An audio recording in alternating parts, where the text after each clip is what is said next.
Hello everyone.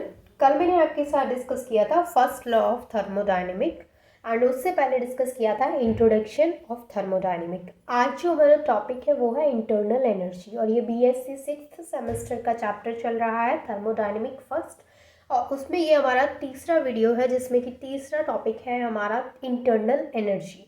तो internal energy क्या होती है वो आज हम समझेंगे इस वीडियो में। तो चलिए स्टार्ट करते हैं। तो सबसे पहले समझ लीजिए इंटरनल एनर्जी को किससे रिप्रेजेंट करते हैं। तो देखिए जो इंटरनल एनर्जी होती है उसको या तो यू से रिप्रेजेंट करते हैं या फिर ई से रिप्रेजेंट करते हैं। अच्छा, इंटरनल एनर्जी होती क्या है?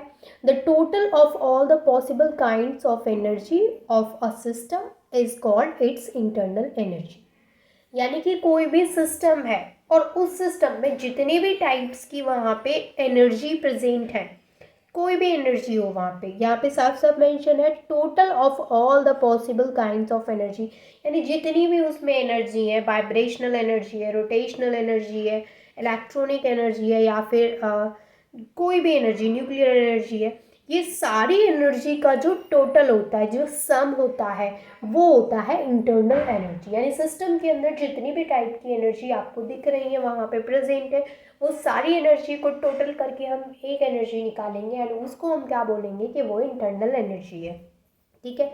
और इंटरनल एनर्जी को हम यू से या फिर ई से रिप्रेजेंट करते हैं। समटाइम्स ये आपको ई, कहीं पे भी ई दिखेगा और कहीं पे भी आपको ये यू दिखेगा। दैट मीन्स कि वो क्या है, इंटरनल एनर्जी है। अच्छा, इंटरनल एनर्जी जैसे मैंने मान लिया यहाँ पे ई है हमारा इंटरनल एनर्जी, तो इंटरनल एनर्जी को कैसे निकालेंगे हम? ई ट्रांसलेशनल, ई रोटेशनल, ये मैंने शॉर्ट में लिखा है, देन उसकी फुल फॉर्म भी मैंने यहाँ पे मेंशन की है। तो ई ट्रांसलेशनल, ई रोटेशनल, ई वाइब्रेशनल, ई इलेक्ट्रॉनिक, ई न्यूक्लियर। तो यहाँ पर इसका मतलब क्या है कि ये एनर्जी है, ये डिफरेंट डिफरेंट टाइप्स की एनर्जी है और इन सभी का जो टोटल है वो क्या है, इंटरनल एनर्जी है।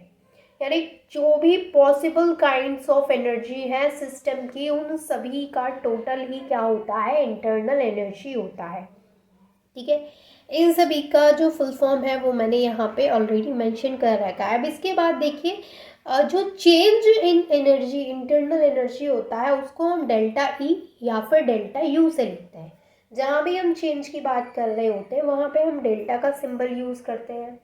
और ये चीज़ मैंने आपको लास्ट जब फर्स्ट लॉ ऑफ थर्मोडायनेमिक पढ़ाया था तब भी बताया था कि डेल्टा ई या फिर डेल्टा यू से हम क्या निकाल रहे हैं। इसका मतलब है वहाँ पे डेल्टा ई या फिर डेल्टा यू का मतलब है कि वहाँ पे जो इंटरनल एनर्जी है उसमें चेंज की बात हम कर रहे हैं, यानी चेंज इन इंटरनल एनर्जी। तो चेंज इन इंटरनल एनर्जी, ये जो ई बी माइनस ई ए है, ये कल वाला जो सिस्टम है उसी की हम बात कर रहे हैं।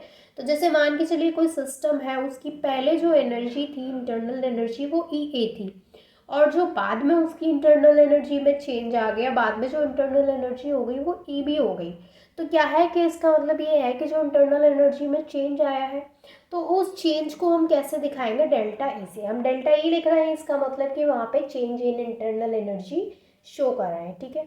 अब हम बात करते हैं characteristics of internal energy. Internal energy के क्या क्या कैरेक्टरिस्टिक्स होते हैं। फर्स्ट जो यहाँ पे पॉइंट है वो है internal energy is classed as a extensive property. यानी जो इंटरनल एनर्जी है उसको एज अ एक्सटेंसिव प्रॉपर्टी भी कहा जाता है।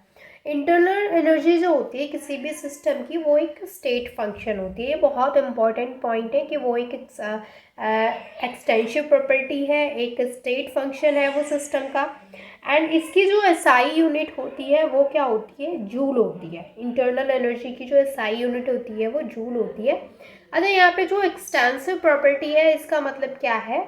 इसका मतलब है extensive properties are dependent upon the size of system. यानी जो एक्सटेंसिव प्रॉपर्टीज होती हैं वो जो सिस्टम है उसके साइज पर डिपेंड करती है।